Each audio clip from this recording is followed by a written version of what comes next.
ஸ்லோகம் 29. விகசித பக்தே, மலர்ந்த பக்தியை உடைய வெங்கடேஷாத், வெங்கடேச கவியிடம் இருந்து இதி உத்திதாம், இவ்வாறு பக்தி வசத்தினால் மட்டும் தோன்றிய பகுகுணரமணீயாம் கோதாஸ்துதிம், அநேக காவிய குணங்களால் அழகியதான கோதா விஷயமான ஸ்துதியை யஹவக்தி, எவன் சொல்கிறானோ, சக அவன், ஸ்ரீமதக ரங்கபர்த்துகு, பெரிய பிராட்டியான லக்ஷ்மி சமேதராய் உள்ள திருவரங்க பெருமானுடைய சரணகமல சேவாம் சாஸ்வதீம் அப்யுபைஷன்னு, திருவடி தாமரைகளுக்கு தொண்டு செய்தல் என்னும் கைங்கரியத்தை நித்தியமாக பெறுகிறான். பகுமான்யக பவதி, மிக்க மதிப்புக்கு உரியவன் ஆகிறான்.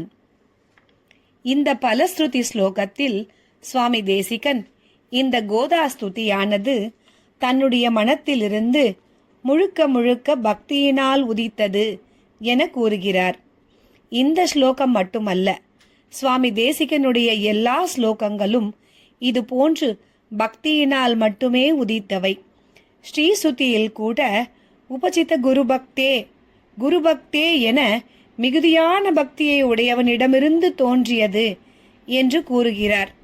பகுகுணரமணீயாம் பக்தி கோதாம் ஸ்துதிம் யக என்ற பதத்தில் இந்த காவிய குணங்களால் நிரம்பிய கோதா ஸ்துதியை யஹவக்தி, எவன் ஒருவன் சொல்கிறானோ, சேவிக்கிறானோ என்று சொல்கிற இந்த 29வது ஸ்லோகம் இங்கு பரிசுரைப்பார் 2 மால்வரை தோள் என்ற திருப்பாவையின் 30வது பாசுரத்தை ஒத்துள்ளது.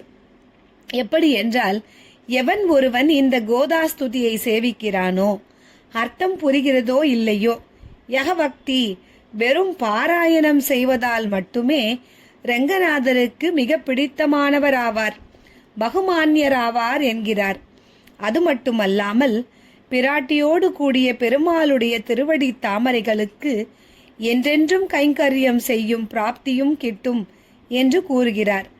சரணகமல சேவாம், கேசவ நம்பியை கால் பிடித்தல் என்னும் பேரு என்று ஆண்டாள் கூறியது போல சாஸ்வதமான சுகம், உன் பொற்றாமரையடியை போற்றும் பொருள் கேளாய் என சாஸ்வதமான சரணகமல சேவை கிட்டும் என்கிறார்.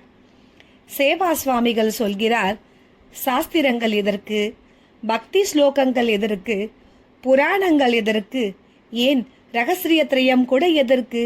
இந்த கோதாஸ்துதியை எவன் ஒருவன் தன் குலதனமாக கருதி நித்தமும் சேவிக்கிறானோ, அவன் செல்வந்தர்களுள் எல்லாம் செல்வந்தராகிறான்.